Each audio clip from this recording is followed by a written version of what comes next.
Your files are being watched. Here's how I made them invisible. Most people think their files are safe on their computer. They're wrong. In this video, I'll show you exactly how I built a professional-grade encryption tool that even government agencies would approve of. We're talking AES 256 GCM encryption, Scrypt key derivation, and security features that make your data virtually unbreakable. Now let's start our application. Here we can see with minimal UI for the application, where user can see and understand easily about application, and make sure you're ready to see the magic.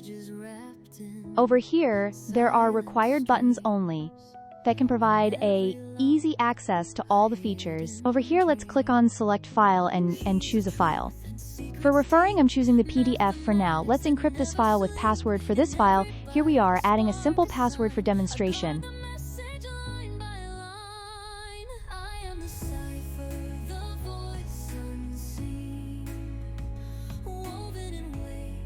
Now let's click on Encrypt Files button. We got our file encrypted successfully here. Here we can see the file has been encrypted in .sfs format. Here we can send this file to anyone via email, WhatsApp, or any other apps, and they can decrypt using same app, so the data is decrypted successfully without errors. Before going to decryption, I want you to like, share, and subscribe this video because it takes a lot of effort to create this. Now let's back into the decryption section, select that encrypted file, and select that password. Here we can see the password which we entered while encryption. We are going to use same password here.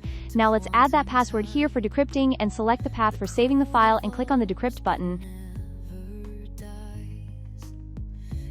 Here we can see we have successfully decrypted the file. The same process can be repeated for a gigantic number of times. We all can lead a protected life if we use tools like this for projects, confidential things for sharing. These things matters a lot in the cyber era. Now let's move to the key management section, where we can generate keys of 16 length, 32, and 64 length. Now let's select the 16 length key with great functionality, and now let's select the another key with 64 length. But this time, you all going to see something new. Now let's export the QR code, and let's scan it. With me, you all can pause the video and scan the QR with any QR scanners, and this is a output which I got when I scanned the QR.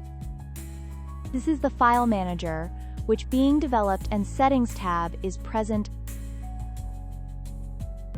I want to thank each and everyone for watching the video till end. I will bring new fresh content for you all guys, and until then, keep learning and stay updated.